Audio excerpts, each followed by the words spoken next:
It's time for a console upgrade. Fondly remembered as one of the world's finest consoles, the Super Nintendo Entertainment System launched near the end of 1990 in Japan and the following year in the US, slowly making its way around the world afterwards. Why did we need a new system and what made it so super? It was far more powerful than the standard NES, and there was no better game to show off its power than F-Zero. F-Zero was advertised as a futuristic racing game, and while there was no story within the game, we know that the racing takes place in the year 2560.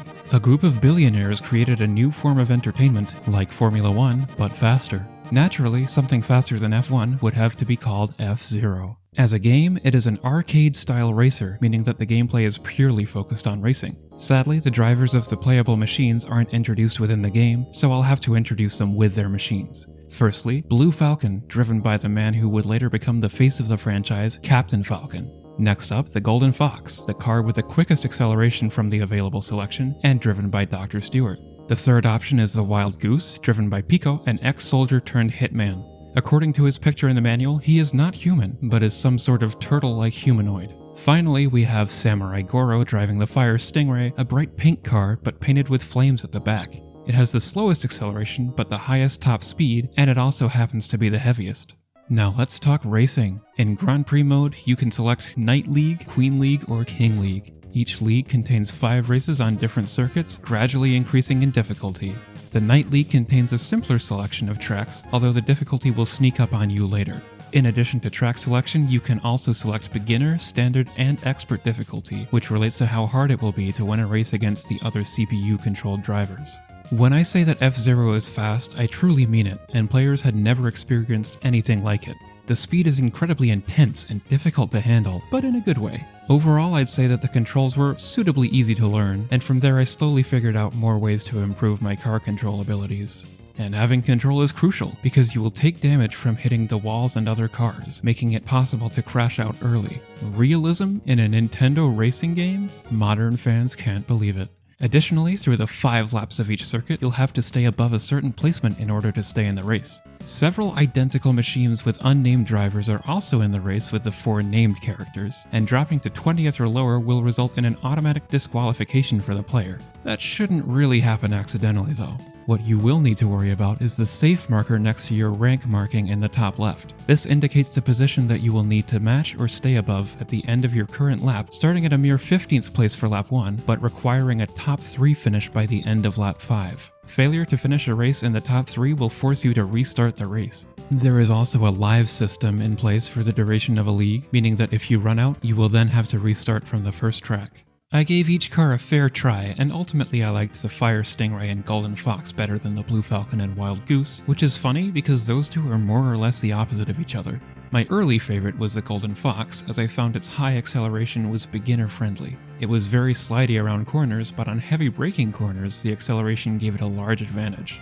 However, its one major flaw is how quickly it could lose power from bumping into other cars and along the walls. That made it the opposite of beginner-friendly on the harder tracks. Ultimately, this led to my preferred car being the Fire Stingray, despite its contrastingly horrible acceleration. It always starts races on the back foot because of that, but once it gets to its top speed, it's the most fun to zoom through the pack with. It also does not slide on the corners, although it has a very wide turning arc, which makes it harder to stay in front on the heavy braking corners due to the difficulty of maintaining top speed.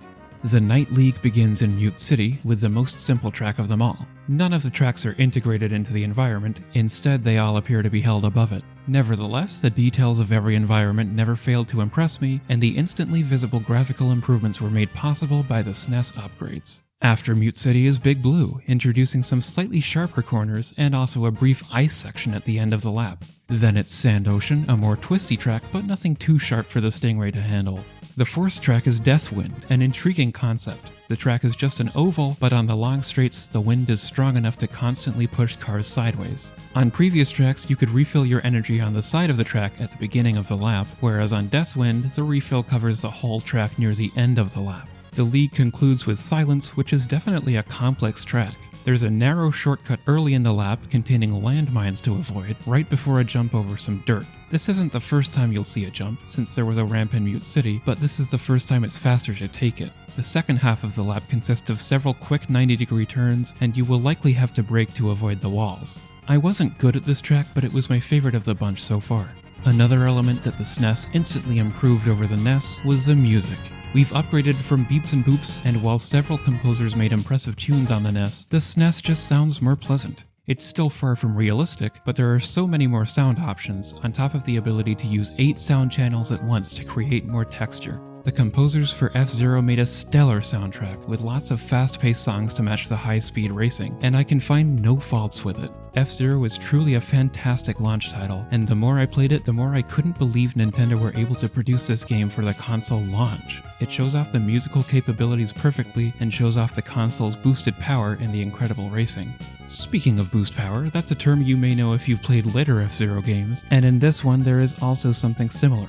For every lap completed, you will get 1 Super Jet, which can be used for a small boost wherever you like. You can store up to 3 S-Jets at a time to use them strategically as you need.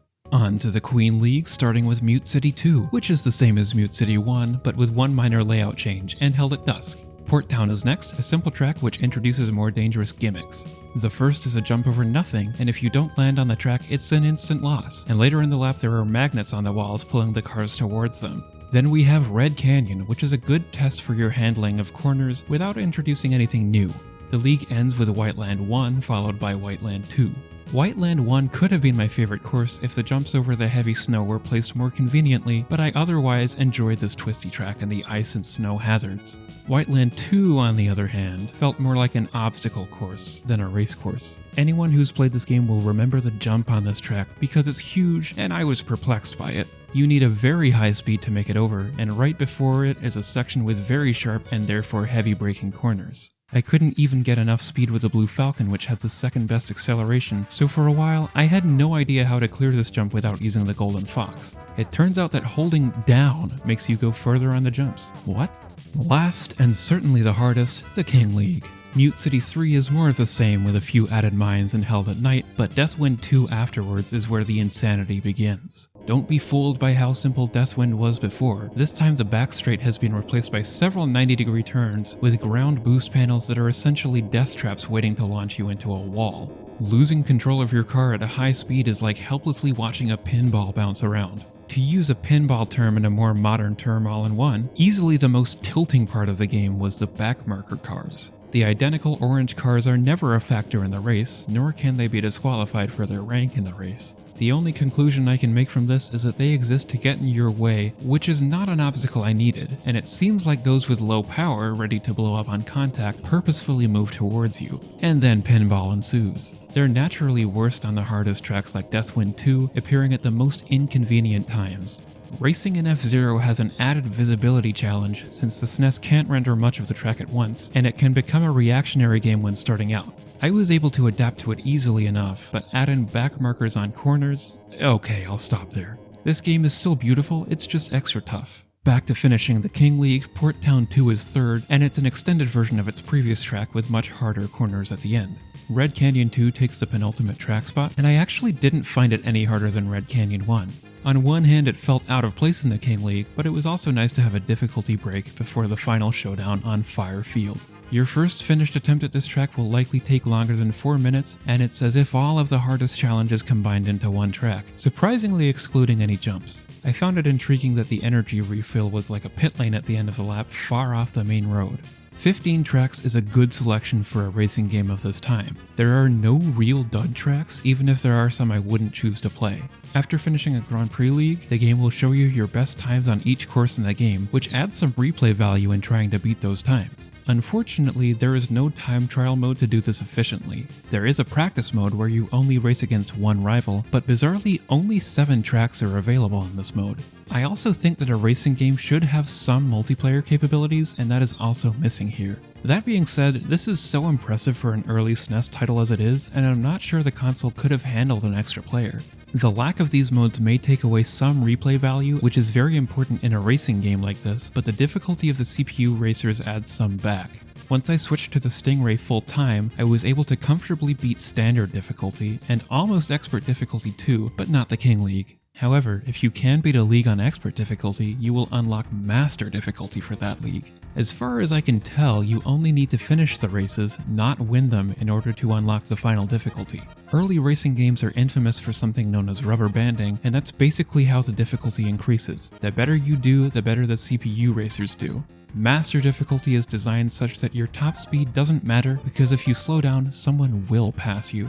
This difficulty isn't for me, but it adds extra replay value for some, and I appreciate that. I did of course try it, and I actually won Mute City 1 and was about to do the same in Big Blue. Then I tried to take the last corner too quickly and started pinballing and finished 5th, ranking out. The Fire Stingray's top speed shouldn't have allowed that.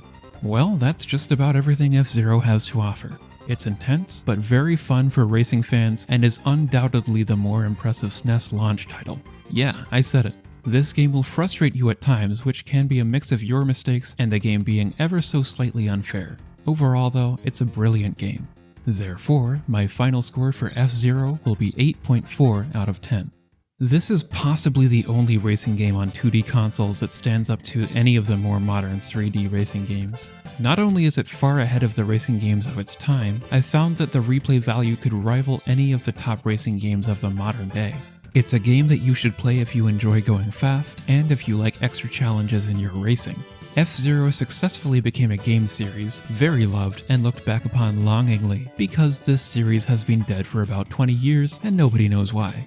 Its major games were always received incredibly well, but the last global release was in 2003. The original SNES game can be played with Nintendo Switch Online, and in 2023, a brand new version was added on NSO as well, called F-Zero 99.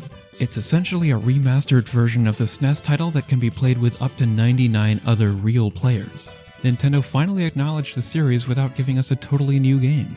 Well, the SNES was essentially the NES 2, and F-Zero was a launch title. Maybe the Switch 2 or Super Switch or whatever it gets called will have a brand new F-Zero title at launch.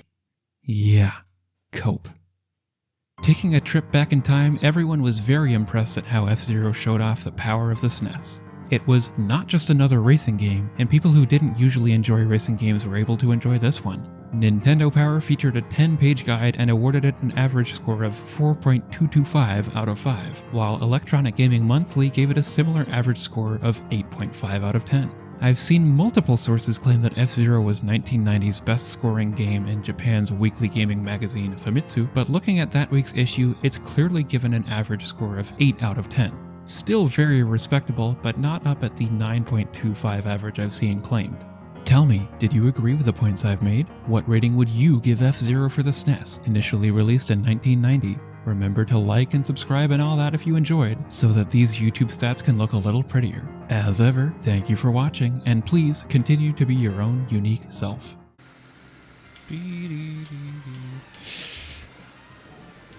I'm trying, video. Okay.